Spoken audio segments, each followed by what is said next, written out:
Hello guys, welcome to our channel. இந்த video எதை பற்றி பார்க்க போறோம் அப்படின்னா, ரொம்ப புது கண்டென்ட் கிடையாது. ஆல்ரெடி நிறைய யூடியூப் சேனல் அடிச்சு துவச்ச கண்டென்ட் தான். இதுதான் முதல் வீடியோ அப்படிங்கிறதுனால அதே மீட் பண்ணிடலாம் எடுத்து வந்திருக்கேன். என்னன்னு பார்த்தீங்கன்னா, நம்ம ஊரில் தண்டனைகள் அப்படின்னு பார்த்தா பெருசாக ஒன்றும் இருக்காது. கோர்ட்டு கேஸ் அந்த மாதிரி தான் இருக்கும். சில நேரங்களில் வேணா லாக்அப்ல கைதிகள் வந்து வலிக்கி விழுந்து கைகள் உடையுது அப்படிங்கிற மாதிரி சில நேரங்கள்ல இருக்கும். அதிகபட்சமான தண்டனை தூக்கு தண்டனை, ஆயுள் தண்டனை. அதுதான் நம்ம நாட்டில் நம்ம படி இருக்கிற தண்டனைகள், பெரிய தண்டனைகள். இதே நம்ம வந்து காலத்துல கொஞ்சம் பின்னோக்கி போய் பார்த்தோம்னா, கொஞ்சம் இல்லை நிறைய போய் பார்த்தோம்னா, அங்கே பனிஷ்மெண்ட்லாம் வந்து டார்ச்சராக இருக்கும். ரொம்பவே கொடூரமான நிலைமைகள்ல அந்த மாதிரி தான் அங்கே இருக்க அந்த காலகட்டங்களில் பனிஷ்மெண்ட்லாம் இருக்கும். பார்க்கறதுக்கே நமக்கு இப்போ இங்கேருந்து நம்ம பார்க்குறோம் அப்படின்னாலே இது கொஞ்சம் மாதிரி பதவதைக்கிற நிலைமையில தான் அப்போ உள்ள தண்டனைகள்லாம் இருக்கும். அது எல்லாமே ஒவ்வொன்றா ஒரு 7 தண்டனைகள் நான் லிஸ்ட் போட்டுட்டு இருக்கேன். அதை பற்றி ஒன்றா பார்க்கலாம். இந்த லிஸ்டில் உள்ள டீட்டெயில்ஸ் எல்லாமே நம்ம இந்த ChatGPT இருந்து எல்லாமே வந்தது. அதை ஒன்றா சொல்கிறேன் வீடியோ. 7th கொஸ்டின்ல என்ன பனிஷ்மெண்ட் இருக்கு அப்படின்னா, க்ரூசிஃபிகேஷன். இந்த பனிஷ்மெண்ட்டை பற்றி பார்க்க போனால், இது 6th செஞ்சுரியில ஏஷியன் கண்ட்ரீஸ் தான் ஸ்டார்ட் பண்ணியிருக்காங்க. அதுக்கப்புறம் ரோமன் மக்கள் வந்து அதை பெருசாக யூஸ் பண்ணிட்டாங்க. இந்த பனிஷ்மெண்ட் எப்படின்னா, ஒரு பெரிய சில்வை ஒரு 130 to 150 இடம் இருக்கிற ஒரு சில்வையை அந்த விக்டிம் பனிஷ்மெண்ட் யார் கொடுக்குறாங்களோ அவரே தூக்கி வர சொல்லுவாங்க. எங்க பனிஷ்மெண்ட் கொடுக்குற இடத்துக்கு அங்க கூட்டு வந்ததுக்கு அப்புறம் இவங்களோட 2 கை 2 கால் நல்ல பெரிய சைஸ் ஆணியை அரைஞ்சி அந்த சில்வையோட சேர்த்து அவங்க தூக்கி நிப்பாடிடுவாங்க. கரெக்டா பார்த்தா நம்ம ஜீசஸ் கொடுத்த அதே தண்டனை தான் இந்த க்ரூசிஃபிகேஷன். அதுக்கப்புறமா அவங்க ரொம்ப நேரமா அப்படி இருக்கிறதுனால அந்த பாடி வெயிட் கீழே தானே இறங்கும். கீழே இறங்குற பட்சத்துல அவங்க கையில ஆணி அரைச்சிருக்கிறதுனால அந்த பெயின் ரொம்ப பயங்கரமா இருக்குன்னு சொல்றாங்க. அதோட விடாம ஒரு ஈட்டி எடுத்து அவங்களை குத்திக்கிட்டே இருப்பாங்க. அவங்க வயிற்றுல நெஞ்சில எல்லாம் ஈட்டி வச்சு குத்திக்கிட்டே இருப்பாங்க. அது மட்டும் இல்லாம அவங்க போற வர கடுகுகள் அதெல்லாம் வந்து குத்தி அதனால கூட அவங்களுக்கு கொஞ்சம் காயங்கள் ஏற்படுங்க சொல்றாங்க. ஒரு கட்டத்துக்கு மேல அவங்க அப்படியே இருக்கிறதுனால அந்த பாடி வெயிட் கீழே இழுத்து அவங்களோட கை ஷோல்டர்ல வந்து டிஸ்லோகேட் ஆயிடுமா. அதுக்கப்புறமா ஒரு சில மணி நேரங்கள் கழிச்சு அவங்களோட லங்ஸ் ஹார்ட்லாம் வந்து அந்த பாடி வெயிட் கீழே இறங்காதன் காரணமா சிதைஞ்சு போய் அதுக்கப்புறம் அவங்க இறந்துருவாங்கன்னு சொல்றாங்க. உடலுக்கு அவங்க ஈட்டி வச்சுலாம் குத்திட்டு இருக்காங்களா, அதனால கூடி சீக்கிரத்திலே அவங்க ஒரு 4 மணி நேரம் 5 மணி நேரம் வேதனைக்கு அப்புறம் அவங்க இறந்து போயிடுவாங்க. இந்த அளவுக்கு கொடுமையா இருக்கிற ஒரு தண்டனை எதுக்கு 7வது இடத்துல இருக்குன்னு நீங்க கேட்கலாம். இதுல வந்து அவங்க சீக்கிரமா செத்து போயிடுறாங்க. அதனாலதான் இது 7வது இடத்துல. 6வது இடத்த பிடிச்சிருக்க பனிஷ்மெண்ட் என்னன்னா ஃபிளேயிங் அலைவ். இந்த பனிஷ்மெண்ட்டும் ஏன்ஷியன்ட் கண்ட்ரீஸ்ல தான் ஆரிஜினேட் ஆயிருக்கு. அங்க வந்து இது ரொம்பவே காமனா கொடுத்துட்டு இருந்த ஒரு பனிஷ்மெண்ட் தான்.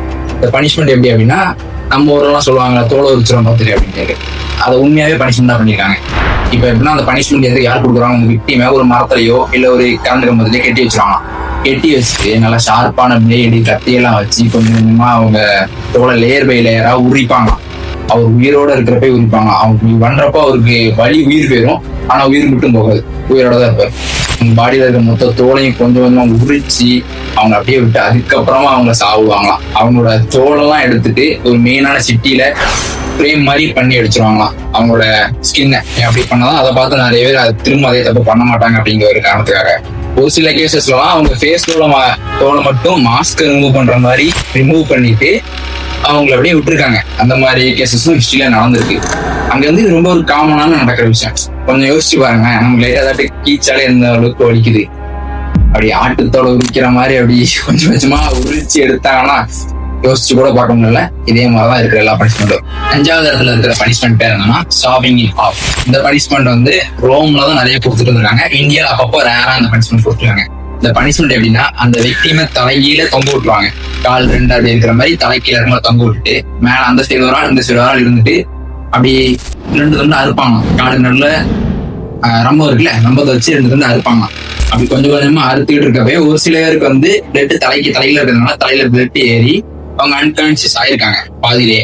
அப்படியானவங்க தான் லக்கின்னு சொல்லலாம். ஏன்னா கொஞ்சம் கொஞ்சமா அவங்களோட எலும்பு வந்து அப்படி உடைய அவங்க ஆர்கன்ஸ் எல்லாம் செதஞ்சு போற அளவுக்கு பொறுமையா அவங்க அறுப்பாங்களாம். அப்படி அறுத்து கொள்வாங்க. ஒவ்வொருத்தங்க அவங்க பண்ற குற்றங்களுக்கு ஏத்த மாதிரி இந்த தண்டனை கொடுத்துருக்காங்க. ஒரு சில பேரை 2ஆ அறுத்து போட்டிருக்காங்க, ஒரு சில பேரை பாதியிலேயே விட்டுட்டும் போயிருக்காங்க. அவங்க கொஞ்சம் கொஞ்சமா இருந்து சித்திரவதை அனுபவிச்சு சாவர நிலைமையில விட்டுட்டும் போயிருந்திருக்காங்க. இந்த காஞ்சனா படத்துல வந்து தெரியுமா, ராகவடாரன்னு ஒரு தடியில 2 வெட்டி போடுவாங்க. இந்த மாதிரி அறுத்து போட்டு இருந்திருக்காங்க அந்த காலத்துல 2 தான். 4வது இடத்துல இருக்கிற பனிஷ்மெண்ட் பேர் வந்து லிங்ச்சி. இந்த பனிஷ்மெண்ட் வந்து சைனால தான் ஆரிஜினேட் ஆயிருக்கு. 10th செஞ்சுரியில இருந்து 1905 வரைக்குமே அந்த பனிஷ்மெண்ட் கொடுத்துட்டு வந்துட்டு இருக்காங்க. எப்படின்னா, அந்த விக்டிமை ஆட்கள் அதிகமா மக்கள் கூட்டம் இருக்கிற இடத்துல கட்டி வச்சு ஒரு ஷார்ப்பான கத்தியை வச்சு அவங்கள கொஞ்சம் கொஞ்சமா அறுப்பாங்களாம். அவங்க பாடியில ஸ்லைஸ் பண்ணுவாங்க. கொஞ்சம் கொஞ்சமா அவங்க கையில கொஞ்சம் சதை எடுக்கிறது, செஸ்ட்ல கொஞ்சம் சதை எடுக்கிறது, வயிற்றுல கொஞ்சம் சதை எடுக்கிறது அப்படிங்கிற மாதிரி மக்கள் பாக்குற மாதிரியே அவங்க உடம்பு இருக்க சதையை கொஞ்சம் கொஞ்சமா அறுத்து எடுப்பாங்க. அப்படி கொஞ்சம் கொஞ்சமா அறுத்து எடுத்து அவங்க கையை தனியா வெட்டி அந்த மாதிரி அவங்கள மொத்தமா அறுத்து கொள்வாங்க. அவங்க உயிரோட இருக்கிற போதே எல்லாமே நடக்கும். 20 to 50 கட் பண்ணி கொண்டவங்களும் இருக்காங்க, 1000+ கட் பண்ணி செத்து போனவங்களும் இருக்காங்க. 100 yearsல 1000+ கிரிமினல்ஸ்க்கு வந்து இந்த பனிஷ்மெண்ட் கொடுத்து வந்துருக்காங்க. வெஸ்டர்னர்ஸ் வந்து சைனா விசிட் பண்ண டைம்ல இந்த பனிஷ்மெண்ட்டை விட்னஸ் பண்ணிட்டு ரொம்ப பார்பாரிக்கான பனிஷ்மெண்டா இருக்கு அப்படின்னு சொல்லி டிஸ்கிரைப் பண்ணியிருக்காங்க. பார்பாரிக் அப்படின்னா ரொம்ப காட்டு மிராண்டித்தனமான பனிஷ்மெண்டா இருக்கு அப்படின்னு டிஸ்கிரைப் பண்ணியிருக்காங்க. அப்புறம் 1905 தான் எம்பரர் குவாங்ஷோங்கிறவர் வந்து இந்த பனிஷ்மெண்ட் அபிஷியலி தடை பண்ணியிருக்காரு. அது வரைக்குமே இந்த பனிஷ்மெண்ட் வந்து நடந்துட்டே இருந்திருக்கு, கொடுத்துட்டே இருந்திருக்காங்க. 3வது இடத்துல இருக்கிற பனிஷ்மெண்ட் பேர் என்னன்னா பிரேசன் புல். இந்த பனிஷ்மெண்ட் 6th century பீச்ல ஆரிஜினேட் ஆயிருக்கு.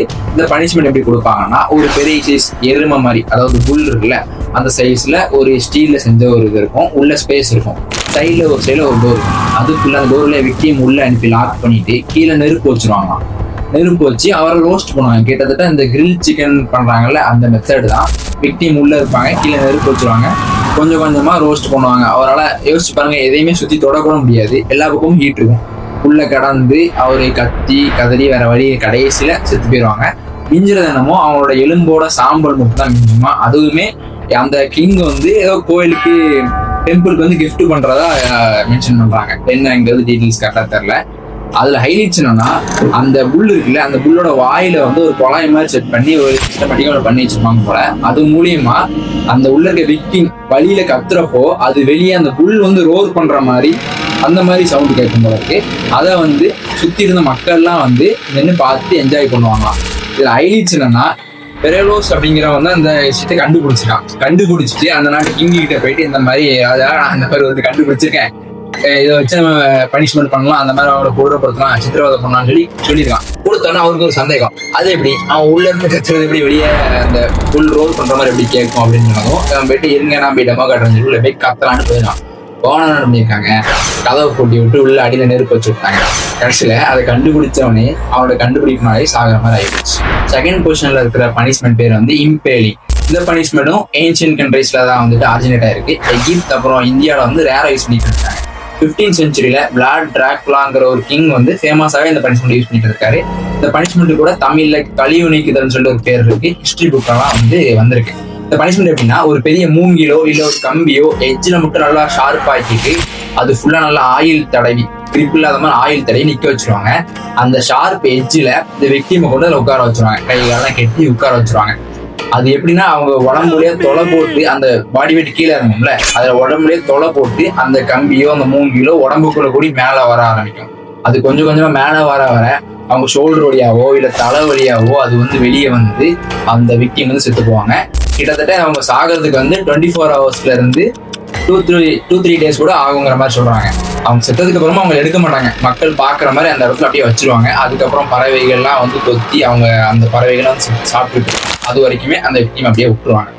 ஃபர்ஸ்ட் பொசிஷன்ல இருக்கிற பனிஷ்மெண்ட் பேர் வந்து ஸ்கேஃபிசம், போட் டார்ச்சர்னு சொல்லிட்டு கூட சொல்லுவாங்க. இந்த பனிஷ்மெண்ட்ல எப்படின்னா, அந்த விக்டிமை ஒரு போட்ல லாக் பண்ணிடுவாங்க. அவரோட கை காலு தலை மட்டும் வெளியே தெரியாம லாக் பண்ணிட்டு ரொம்பவே ஃபோர்ஸ்ஃபுல்லா ஒரு வாயில பாலும் தேனும் லிட்டர் கணக்குல ஊத்தி அவரை வந்து அந்த நதியில போக விட்டுருவாங்க. போனதுக்கு அப்புறம் அவர் நிறைய பாலும் தேனும் குடிச்சதுனால அந்த தேனுக்கு வந்து அட்ராக்ட் ஆகி நிறைய தேனீங்க வந்து அவர் அட்டாக் பண்ணும். அது மட்டும் இல்லாம நிறைய அவர் குடிச்சதுனால வாமிட்டும் பண்ணுவார். அந்த வாமிட்னால நிறைய ஈக்கள் இன்செக்ட்ல வந்து அவர் அட்டாக் பண்ணும். தண்ணியில இருக்கிற ஃபிஷ் கூட வந்து அவர் அட்டாக் பண்ணும். அந்த மாதிரி நிறைய விஷயங்கள் அட்டாக் பண்ணி ஒரு டார்ச்சர் அனுபவிச்சுட்டு இருப்பாரு. இந்த ப்ராசஸ் வந்து இதோட முடியாது. அடுத்த நாள் மறுபடியும் அவர் எங்க இருக்காருன்னு தேடி கண்டுபிடிச்சு வந்து மறுபடியுமே அவர் வாயில ஃபோர்ஸ்ஃபுல்லா தேனையும் பாலையும் ஊற்றுவாங்க. இதே மாதிரி ப்ராசஸ் வந்து டே பை டே நடந்துகிட்டே இருக்கும். கிட்டத்தட்ட ஒரு 15 to 17 நாள் வந்து அவர் இதே அளவான டார்ச்சர் அனுபவிச்சு அந்த இன்செக்ட் தேன் எல்லாம் கொட்டு வாங்கி அதோட டார்ச்சர்லாம் அனுபவிச்சு கடைசியாக செத்து போவார். யோசிச்சு பாருங்க, ஒரு மனுஷன் 17 நாள், கிட்டத்தட்ட 17 நாள் ஒரு போட்ல ஒரு உடம்பு எங்கேயும் அசைக்க முடியாத லெவல்ல அத்தனை பூச்சிக்கிட்டு அத்தனை கடி வாந்தி எடுத்து நரக வேதனை அனுபவிச்சு செத்துக்குவான். 17 நாள் அவ்வளோத்தையும் அனுபவிச்சாகணும். இப்ப நம்ம பார்த்த தண்டனைகள் எல்லாமே பொதுவான இடத்துல மக்கள் பாக்குற மாதிரிதான் நடந்திருக்குமே தவிர எதுவுமே தனியான இடத்துல வச்சு எந்த தண்டனையும் நடந்திருக்காது. இந்த 7 தண்டனைகளுமே மக்கள் சூழ பாக்குற மாதிரிதான் நடந்திருக்கும். அதுக்கான காரணம் என்னன்னா, இதை பார்த்து அதுக்கப்புறம் யாரும் பண்ணக்கூடாது, பண்ணா என்ன நடக்குங்கிறது காமிக்கிறதுக்காக தான் இந்த அனைத்து தண்டனைகளுமே மக்கள் பாக்குற மாதிரி நடந்திருக்கும். இப்ப நீங்க நினைச்சு பார்க்கலாம், நல்ல வேலை நம்ம அந்த காலகட்டத்துல பிறக்கல, இப்போ வந்து இந்த மாதிரி தண்டனை கிடையாது, லா இருக்கு, இந்த மாதிரி விஷயங்கள் பண்ண முடியாது அப்படின்னு நினைக்கலாம். உங்களுக்கு விஷயம் சொல்றேன் என்னன்னா, தண்டனைகள் அதிகமானாதான் குற்றங்கள் குறையும்னு சொல்லுவாங்க. யோசிச்சு பாருங்க, இப்போ வந்துட்டு நம்ம நாட்டுல லா படி எப்படின்னா ஜெயிலுங்கிறது எதுக்கு இருக்குன்னா அவனுக்கு பனிஷ்மெண்ட் கொடுக்கணுங்கிறத தாண்டி அவனை திருத்தணுங்கிறதுக்காக தான் ஜெயிலுங்கிறது வச்சிருக்காங்க. அந்த தப்பு பண்றவனை திருத்தணும் அப்படிங்கிறதுக்காக தான் ஜெயிலுங்கிற ஒரு விஷயத்த வச்சிருக்காங்க நம்ம நாட்டு லா படி. ஆனா நீங்க யோசிச்சு பாருங்க, திருத்துக்கணவன் திருந்துவான், ஒரு ரேப் பண்ணவன் கொலை பண்ணவன் எப்படி திருந்துவான்? அவனுக்கு எதுக்கு அவனை கொண்டு போய் திருத்தி என்ன ஆக போகுது? அப்போ நாளை பின்ன ஒரு ரேப் பண்ணவனுக்கு இந்த மாதிரி ஒரு கோட்ல கட்டி அனுப்பி விட்டு 17 நாள் அவன் மக்கள் பாக்குற மாதிரி அவன் சித்திரவதை அனுப்பி சாகுறான் அப்படின்னா அடுத்து அந்த மாதிரி பண்ணணும்னு நினைக்கிறவனுக்கு இதுதான் முன்னாடி வரும். அதான் சொல்றாங்க, தண்டனைகள் அதிகமானா தவறுகள் கம்மியாகும். சரி, ஓகே, இந்த வீடியோ பிடிச்சிருந்தா லைக் பண்ணுங்க. இதுக்கு கொஞ்சம் கூட சம்பந்தம் இல்லாத அடுத்த வீடியோல வந்து சந்திக்கிறேன். அது வரைக்கும் பாய்.